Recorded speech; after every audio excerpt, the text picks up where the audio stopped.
Hey, everyone, welcome to the Bay Area Content Marketing Meetup. Today we have Mike Gospe joining us. Mike is a marketing strategist. He's author of The Marketing High Ground and co-founder of the KickStart Alliance. Mike is going to talk about rethinking content and messaging strategies. As we are just talking about lockdown, you have probably seen some brands do a good job at messaging and some not so good job. Mike's going to talk about the former, how to do a good job. So Mike, thanks for joining us and take it away. All right, thank you guys. It's a pleasure to be here. What I wanted to do is have a conversation really with you. And I've got a few slides to set some context, bear with me. And hopefully everybody's seeing my title slide here. So basically, my story started back in February when I started to notice I was receiving messages that just would not make sense. And this was not spam. These would be B2B companies that my company does business with. And so lockdown is happening. I get my company leases cars from Toyota.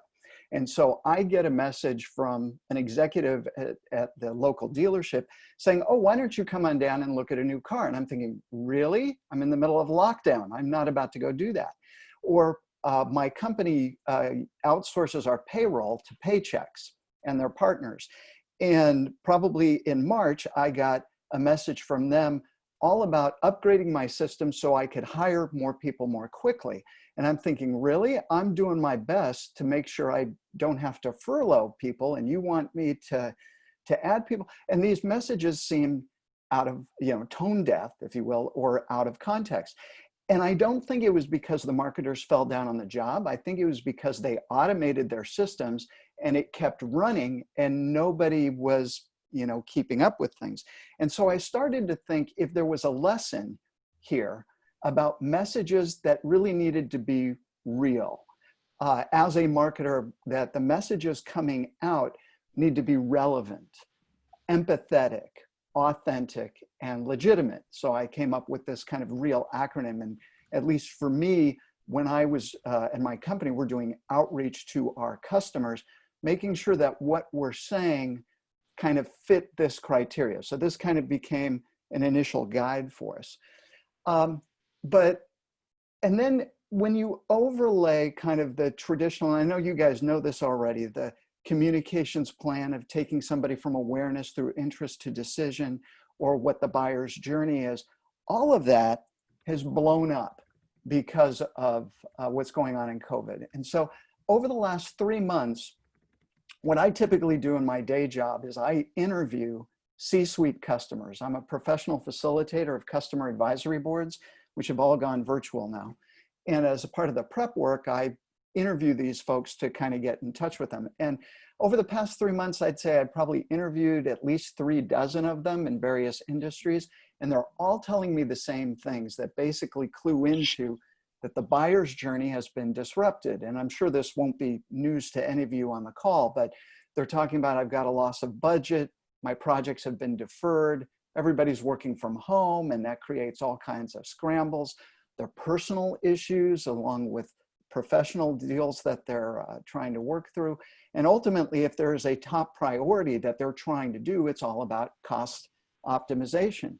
So that changes everything that we think about messaging. And when I step back, and this is my own unscientific view of the last 3 or 4 months, I think we're in the third wave of marketing messaging and content. The first happened in March, and I'll call that denial. And that's when a lot of companies were thinking, no, this isn't going to be as bad as people are saying. Let's just keep doing what we're doing. And hence I got kind of those tone deaf messages that I shared earlier. In April, there was a sense of, I'll call it urgency. And that's when and I'm sure like you, started to get tons of emails. Every vendor was coming out saying, during this difficult time, fill in the blank. And sure, when those first came out, those messages felt sincere. But now if I get one of those today, I'm thinking, well, you're late and it's kind of annoying. Aren't we past that? And so that leads to where I think we are, started in July, the third wave. which I call kind of the holy crap, what's happening next. Now, my own unscientific read in this is I think what's driving this is people are waking up to think, wait a minute, my kids aren't going back to school. This is much more serious than I thought. And so companies and the executives I'm talking with are telling me that they need to rethink how they operate much more seriously than they did before. Now, so why do I share all this? All of this has a deep impact in how we message, how we talk, and the type of content that we share. So if we use this very busy slide as just kind of meant to be a snapshot of all the tools in a marketer's arsenal of where content can be delivered and where it fits in the awareness to decision process. And all of these are the usual tools at our disposal. We can think of what we can play, but it's not about doing more of these. I think what's called upon us as marketers is to rethink what's happening to the buyer's journey, what is going on. We have to have a higher degree of empathy in what's going on in people's personal lives. And we need to rethink carefully what our messages are and how we present them. So one last case in point I'll share with you, unless you are Netflix, Amazon, and a host of other companies, you're not going to make your quarterly numbers. You're not going to make your annual numbers. And so what are the choices for a company to do? Do you double down on aggressive marketing outreach programs to try to grow your base? I think that's wrong. I think that's short-sighted. I think instead, what if your current customers today are your only customers for 2020? What impact does that have on your messaging and the content you put forth? So if it's not about net new acquisition, it should be about how do I keep the customers I have? How do I help them through the difficult time we're going through? And how can I help them succeed? Because when times get better, and times will get better, you'll be able to grow faster with them. So that has a huge strategic implication for how we think what our messages should be and how much volume of messaging we want to put out. So that's kind of my overview of kind of what I'm seeing from my perspective. But what I really wanted to do was open this up for discussion. I'd like to know kind of what you guys are seeing and if you're seeing some of the same things that I've alluded to. So here's my question for you. What if your current customers are your only customers in 2020? And how has that notion changed the way you build your content and you run your messaging strategies so you can be real, right? Relevant, empathetic, authentic, and legitimate. So I'd like to put that question to the floor and let's have a conversation on that. Anybody have some thoughts or experience? I have kind of my experience. A lot of the things that you said completely align with our experience. We're lucky that digital content, actually, we saw it down in March. Obviously, a lot of our current customers, some of them are in the travel industry and all that, and they put us on pause and everything. And going to different webinars and kind of reacting how fast you can react. What we went with is just to align everyone, which wasn't an easy decision, but we're a small company, it was easier to implement, is that we get flexibility was one of the big things. It's like in all fronts, we need to be flexible. So sales, I lowered the quota for the salespeople. And I told them, hey, let's lower it.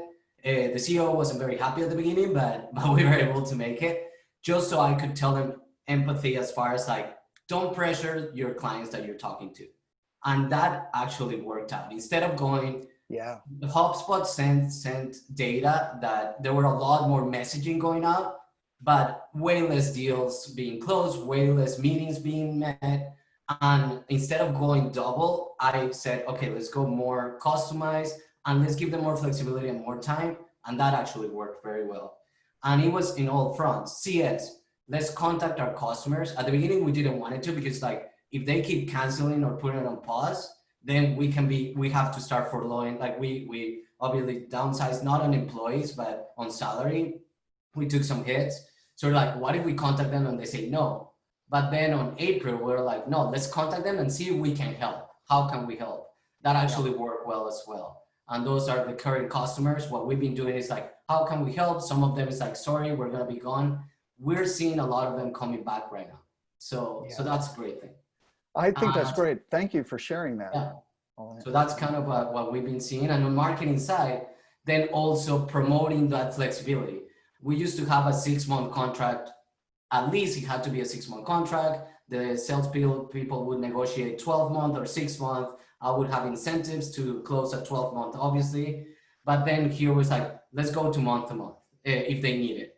So we started with companies that are 50 or less, month to month, don't worry about it. And even if they were more 50 or more, we were flexible to look into it and say, okay, yeah, we can lower our prices because we pay our writers. And unfortunately, we're not a big company that can take that hit, but find a way to be flexible. And our way was to just promote that and say, hey, we'll understand that you can't commit for 6 months. Let's go month to month and let's take it from there. So yeah, kind of my 2 cents in that. How about some other thoughts? You seeing what Alejandro talked about? You seeing something different? I have a question first for Alejandro. Alejandro, where are you based and what industry are you in? So I'm in Fremont, but our headquarters is in Seattle. I've been working remotely in Fremont, and I'm in content. Basically, we're a company that manages writers, stable of writers to create content for all kind of industries.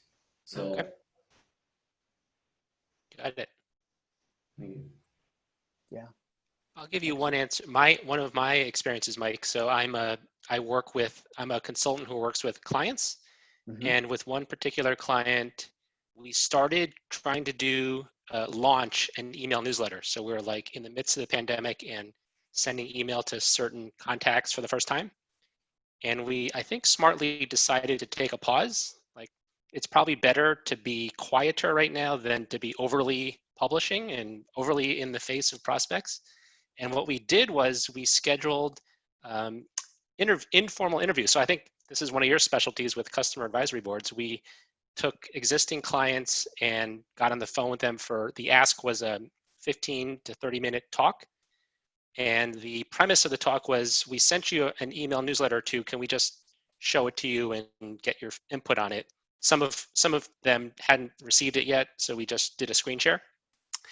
And it was just a great way to better understand, not only a better understanding of the customer, but also a better understanding of the customer in the current moment. Like, what are they thinking? What are their teams doing? And so a pause was just super valuable, and I think it'll pay off with strategies. So what you just said, Dennis, I think is really critical. The customer in the current moment. I think that's really important. Yeah. So I'd like to hear from other people weighing in. How about Carol Martin? I see you're down here. Do you have any thoughts? What have you experienced? Hi. Well, so I just finished up my role at a big tech company that is very confused about what type of content it should be pushing out there. And I was doing its success stories. And really, it was very hard, because what I was seeing was that there was a big opportunity to engage with our developer community and our customers because of what was going on. But we were kind of missing the opportunity, and not, when you talk about being empathetic, we weren't being empathetic with the customer and what they were going through. We were saying, oh, we understand, this is what we do, this is how we handle it.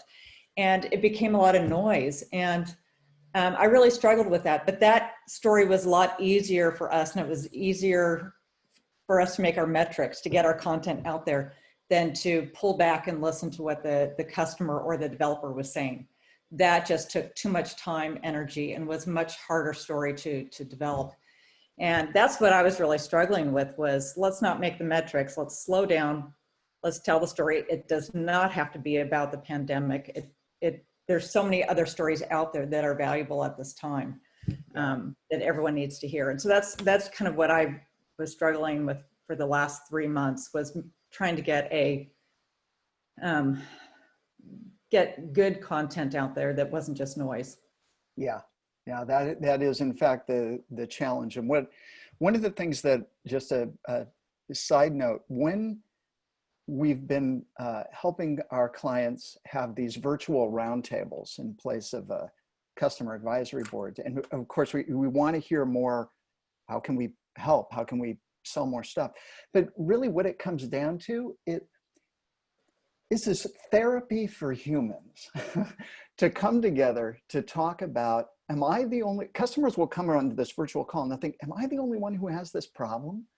And when they are sharing and expressing to each other that, oh, I'm having the problem, the work from home is getting in the way of doing this, or we can't sell our product X because of this, and people are sharing the problems that they share together, there is an aha moment that comes up, not about products per se, but in the human connectiveness that creates some stickiness to then, when people can take a deep breath and calm down, you can kind of get back more into kind of more of a sales communication mode.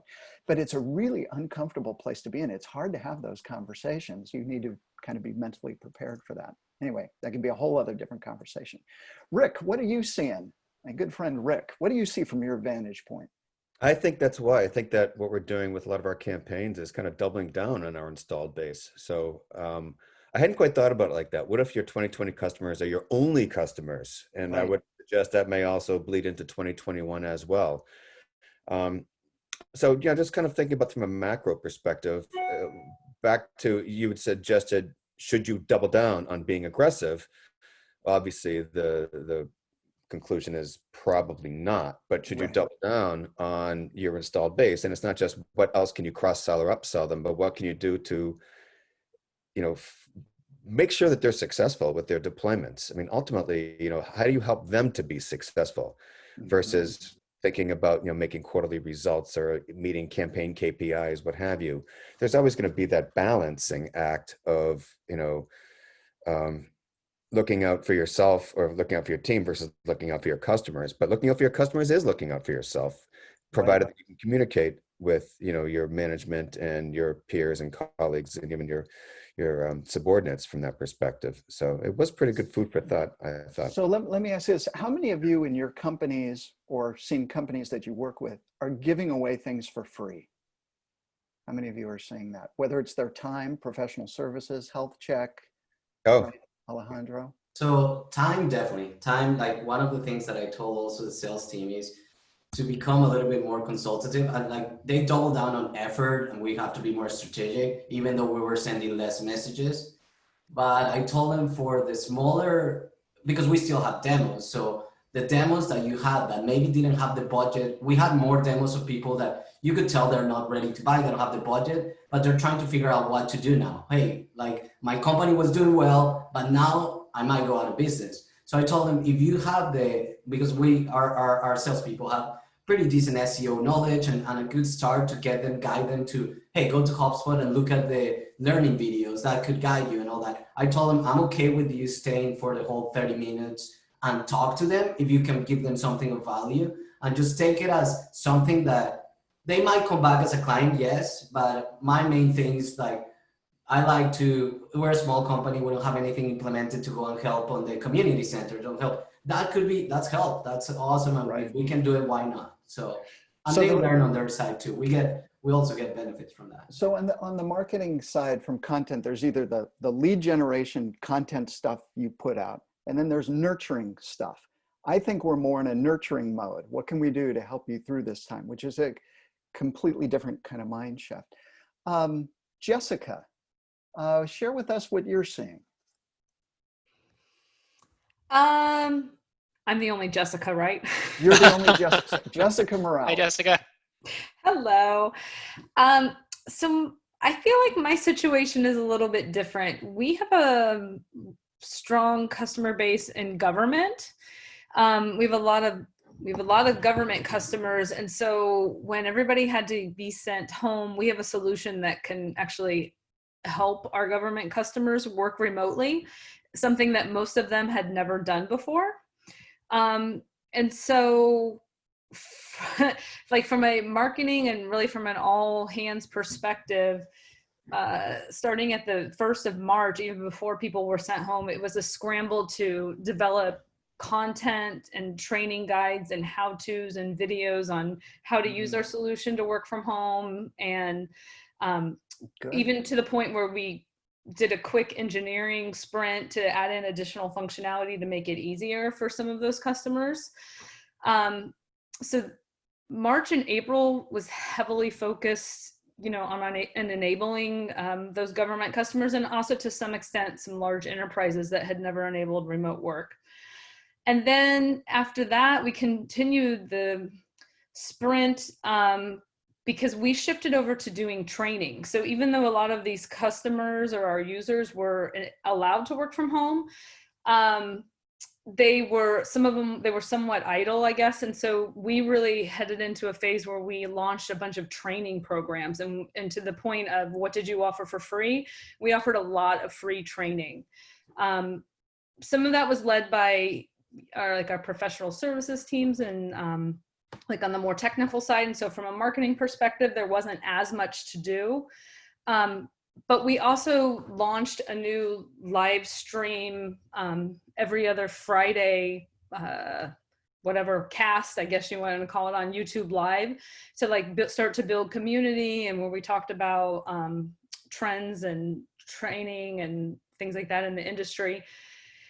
So it's, we've been going gangbusters, honestly. So I really like two of the things that you said about, shifting your resources to training them, right? Here's how you can, train on demand on your own. And this notion of building a community, which I think is really good. So Dennis, let me check with you. I know we're at 12:30. I'm free to go to another half hour. I feel like conversation is just getting interested. I'm willing to hang out. I know people might have hard stops, but I'm willing to keep going. Let's keep going for as long as people want to hang around. But if you have to go, that's completely understandable. Rick. I think. Thanks for stopping by, Rick. Thanks, Rick. So Jessica, I had a question. I thought the YouTube Live was really interesting. Who were you able to get to present those sessions, and how'd you go about getting them to agree? So actually it was driven internally. So we have some industry experts, I guess, like people who used to use our product when they were in industry or in the government. And so now they're employees. And so they took that on as an initiative. So from a marketing perspective, it was easy in that they put it upon themselves, and they actually set the every other week cadence. So it was on them to generate that content. It is a heavy lift for marketing to turn those pages. We have you register, and we do a lot of promotion for it. But then because it's YouTube Live, we don't actually get to see who for sure shows up. So there's been a lot of, analysis in terms of, is this the right way to do it? And with some of our customers, they can't use Zoom. So it seemed like YouTube was the right place. We didn't want it to be a traditional webinar. So we're still fine tuning that. I would say that we're not sold on the streaming, and we're considering maybe this belongs as a podcast. So we're continuing to look at the metrics and evaluate that at this point in time. So, yeah. Yep. Cool. Excellent.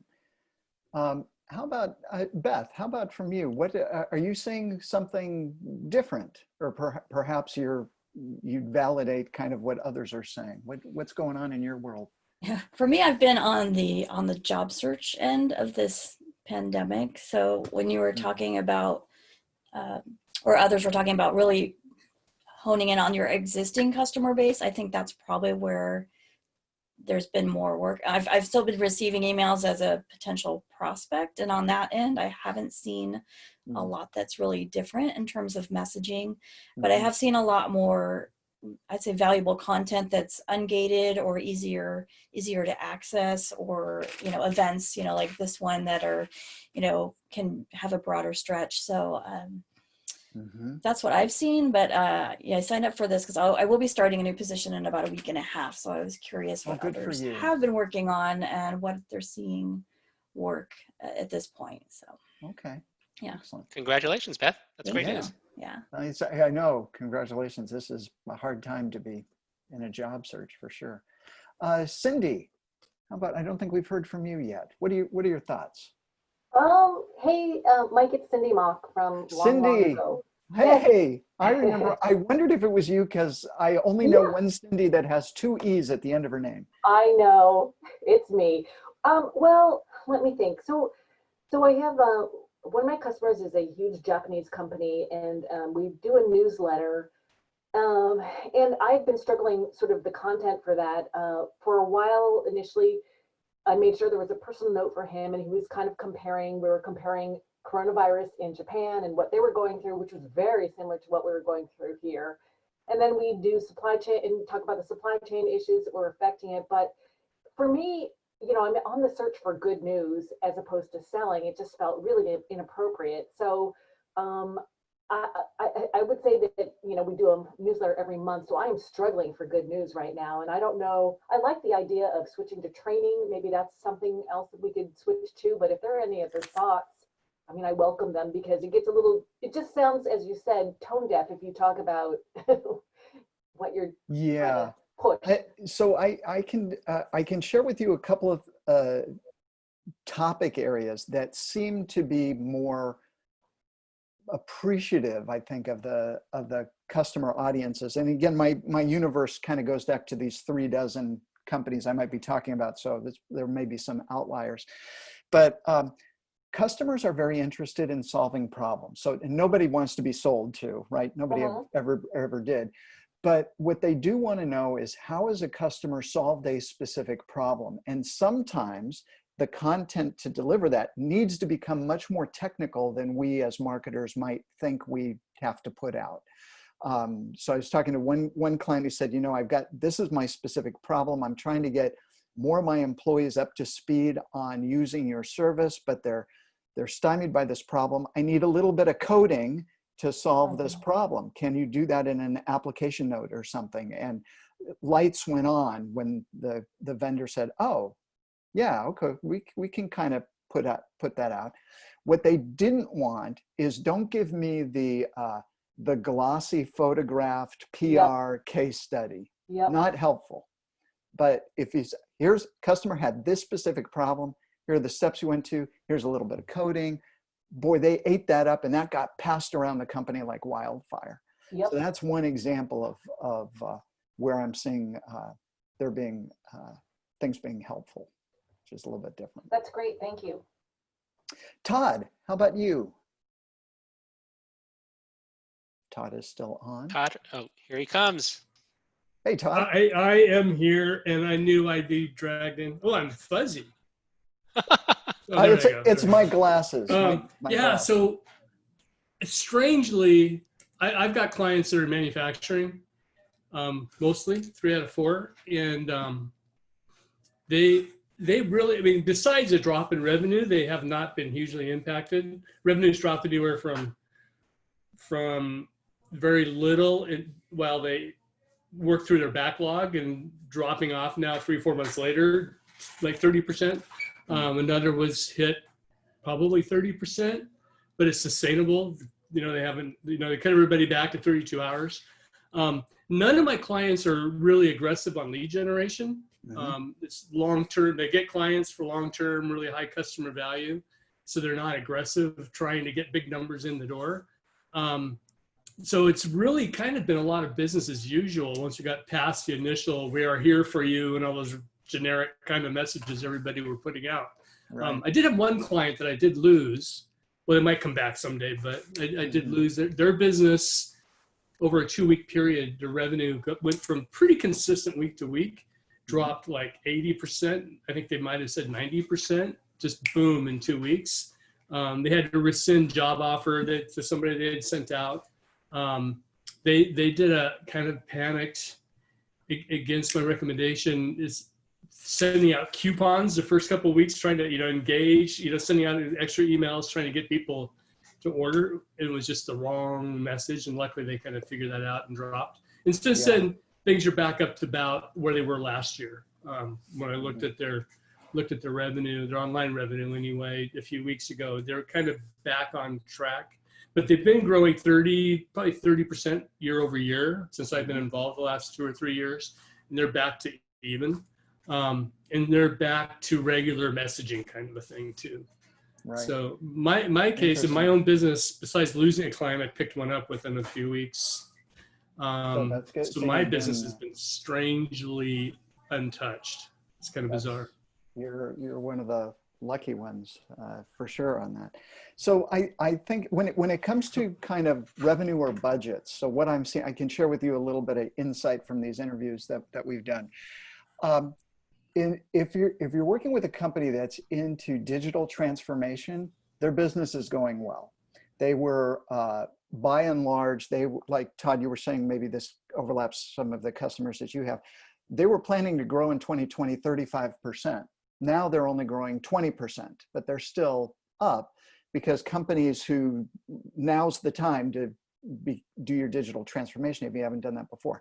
But if you're not in that space, nobody's spending. So there's a lot of conversation about flexible payment terms, about changing the SaaS subscription model to more forgiving terms, give me 18 months to pay instead of 12, or those kind of things, or discounts through partners. There's a lot of that's going on because the need is still high. In fact, the need is higher, but the ability to pay, to have cash available, is not. So this puts companies in a tight position because if you say no, you might be cutting off your own foot for later. So that's one element. The other thing is, this is why paying attention to not only, Dennis, what you said, the customer in the current day, but what's going on the personal level, personal spending habits. Nobody is spending nearly a normal amount of money. So, right, there's a fair amount of mortgage providers that have allowed people to defer mortgage payments, and they're saving that money. If you went on unemployment and you got the extra $600, that kind of went into a bank account. And so human nature is to say, you know what, I'm not going to spend a whole lot right now. And that overlaps into companies as well. So and that's why the slide I shared earlier about the whole buying cycle has just been elongated. And unless you have a company that had a budget that was already granted, that was going to go away on September 1st, if they didn't spend it, if they'll spend, but everybody else is saying, no, I'm going to defer. So you're back to the nurturing mode. So from a content perspective, how do you keep the lights on with the company, with your customer? You kind of take a deep breath. We're all in this together. There's a lot of hurt that's going around. But I think if there was a lesson I learned from 2008 and 2009 during the Great Recession, so we're seeing parallels happen now.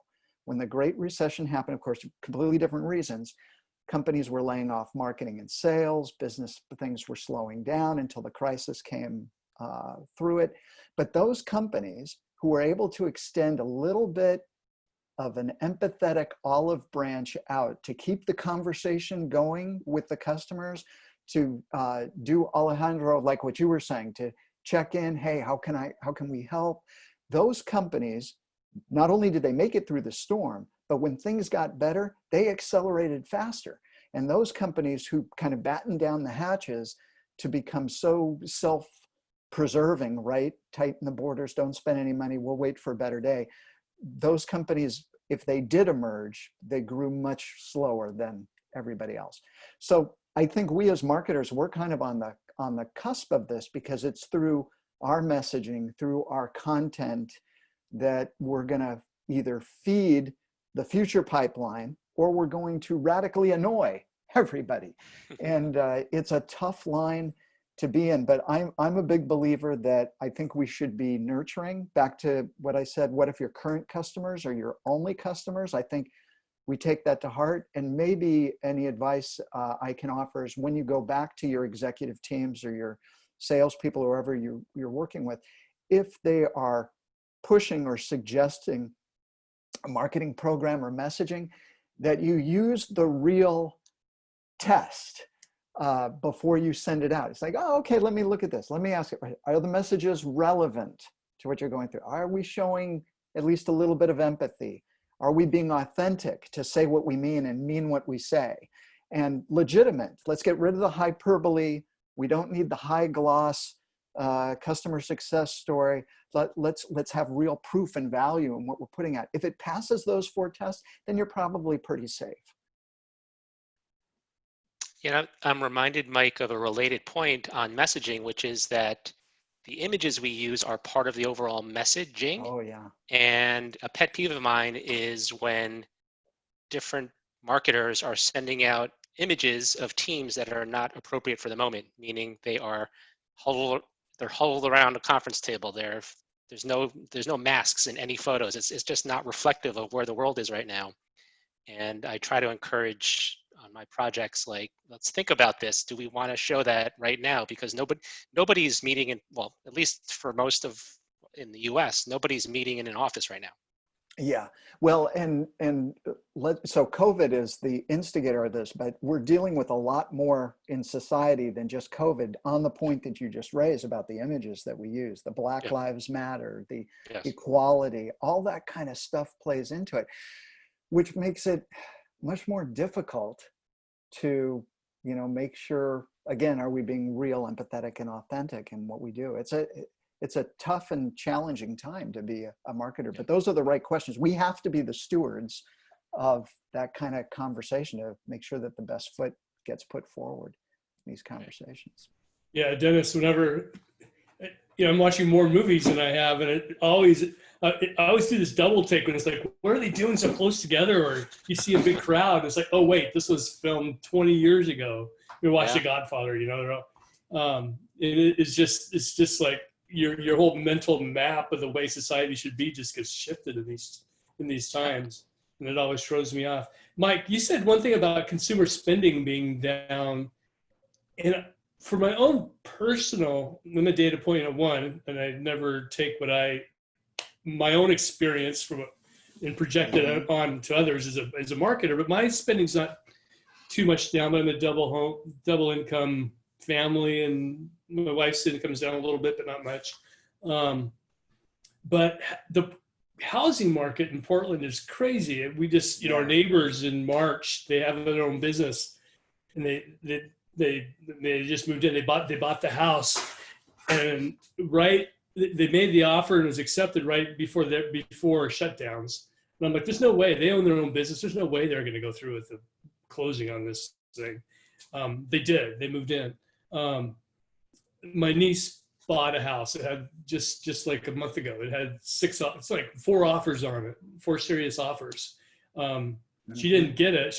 Hers was turned down, but like a week later, the people fell out. I mean, that people are making big purchases that just blow me away. They are. So one of the things that's going on, and I don't have the scientific data behind this, but I'll tell you what I believe is going on. I think that the contrast between the at least 2, if not more, fractured parts of what America really is, or from a financial perspective, right? The people who are at the top, I mean, your dual income, kind of good white collar job in an industry where your business is going, right? And it's good that we've got people who are fortunate enough to be in there. A lot of people aren't in that. And so then we've got the other half of, the blue collar workers, or the people who have to work multiple jobs, or with industries. Here, I'll give you a case in point. So one of my clients sells technology to hotels. And they were telling me that I was talking to the CEO yesterday, a big name hotel brand, of which a name I won't tell you, laying off 85% of their corporate staff. Nobody's traveling, right? So it depends what industry you're in too, or people are getting hit. So I say that comment, Todd, more of kind of a broad, veneer over everything. But yeah, there are pockets. I mean, I live in a crazy neighborhood and houses are still going for above asking price. And I'm going, really? But, yeah, that's true. Also, for the people who have the money, there's a need to say, hey, I can work from home. I can work from anywhere. Maybe I will get that second house up in Tahoe or at the beach and work from. So you got crazy things like that. At the same time, you've got other people who are struggling just to find groceries when unemployment is running out. It is this crazy, bizarre split time. And I guess the last thing I'll say is the other thing that I've noticed from facilitating advisory boards through many years, through many different industries, is how connected everything is. So there's a food chain of people who buy from other stuff, who buy from companies, who buy from other companies. And when there's a break in the chain, eventually the dominoes kind of catch up. So, you know, one of the things, not that I want to be doom and gloom, but with the hotel now at the realization of really seriously laying off a lot more people, what's going on with Boeing. I was talking to a colleague of mine in Canada who was saying that the Canadian government is saying air travel in Canada is not going to come back for 3 to 5 years. That's going to have an impact. We don't know what it is, but it changes the way people think about money and spending. And eventually we're all going to have to deal with it with the companies we work for and figure out how to message with, you know, according to the real concept, real, empathetic, authentic, legitimate. At least that's my unscientific viewpoint of one. So reality is going to catch up with all of us. Whatever that reality is, right? It changes on a day-to-day basis. For me, I'm just trying to live in the moment and, you know, have my team focus on where we can add some value and, you know, take it one day at a time, because it's just impossible to predict anything beyond a 24-hour period the way it's going. Anyway, it's been a great conversation. Is there anything, Todd and Jessica, you guys are troopers for hanging with us so long. Is there any question that you wanted to ask of Dennis or I before we break today? You have our undivided attention. None for me. I found it really interesting. Okay. Great Todd? conversation. I appreciate it. Yeah, no, I missed out parts. I was blanked out on the screen. Had a colleague that had a little side conversation with a bit. So I missed some of your earlier stuff, but we were looking at your screen, the customer journey. And we were talking about that on our own conversation. Oh, well, you know what? I will, Dennis, if I send you the slides, can you send them out to the group? Yes, I can. To everybody? Yeah, Yep. So these are, I've developed these slides earlier in my marketing career, and I continue to use them almost daily. The caveat for the models that I've built, either in the customer journey or the mapping, is not that it's an end-all be-all, but it's a start for a conversation. So when you sit down with your team, you put it forth, and it's a tool to help you kind of refine it for what your own client or what your own business is going for. And I'm happy to share that with you guys as well. So Dennis, I'll send that to you, and you can pass it on with my thanks to people who joined us today. Sounds good. Anyways, been delighted to be with you guys. Thank you for the Thanks opportunity. for joining us, Mike. Hope this was helpful. Thank you. All right. Yes, thank you. And All right. Dennis, good to see you. Stay safe, everyone. Good to see you, Todd. Yeah. Thank you so much, Dennis. Bye, Jessica. Take care. Bye, Todd. Thank you, Bye-bye. guys.